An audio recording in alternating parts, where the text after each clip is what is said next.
Tonight on Closer Look, a 2024 cyber incident cost Laurentian University over $800,000. That according to a Freedom of Information request.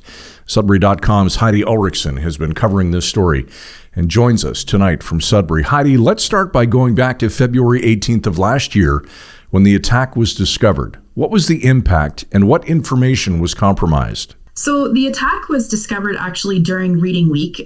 So the impact was somewhat mitigated due to that initially. But the impact was actually very widespread and it lasted for weeks and weeks. And many of Laurentian's IT systems were down. That included actually its website and its on-campus Wi-Fi and its teaching software. And the winter semester was really thrown into chaos. Now, you've made repeated requests to speak to senior leadership at Laurentian following this incident, including after the FOI request, yet those requests were declined. Why do you think that is, Heidi, and what might this say about the university's transparency or crisis management strategy? Yeah, well, just to be clear, I think I did end up speaking to their interim provost last year at one point about this, but I often get statements from Laurentian University, not interviews, and that's not unusual for any organization really these days. So I've been speaking to a cyber expert all along since this happened last year, and he said it's not unusual also for organizations to be close-lipped about cyber incidents. There's often lawyers and liabilities involved, and it's embarrassing for these organizations. So ironically, as I was preparing to do a one-year follow-up story on Laurentian's cyber incident, which happened in February 2024, a cyber incident happened at the Rainbow District School Board, which is the largest school board in Northern Ontario. And I have also learned through an FOI on that organization that it was ransomware and there was a ransom demand. All right, let's talk about the way the cyber incident at LU was handled. Was there any criticism, Heidi, from students, staff, or external stakeholders? And if so, how has the university responded?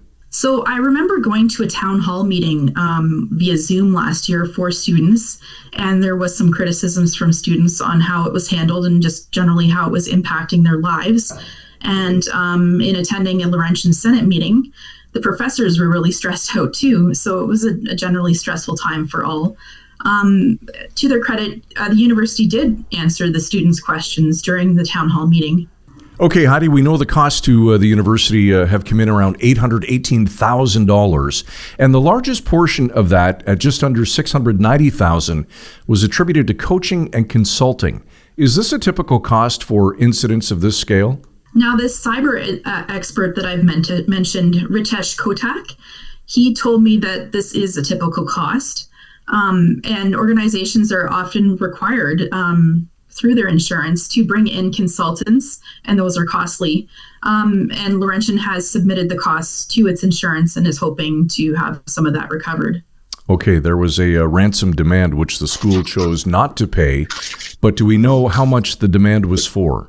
So we don't know what the demand was, and the fact that it was ransomware was actually revealed in an FOI by another media outlet, but I don't know what the demand was in this instance. All right, Laurentian's financial struggles, certainly no secret, certainly since insolvency. Did those struggles, Heidi, have any bearing on how this situation was approached? Scott, not that I know of, but many employees had left during the CCAA.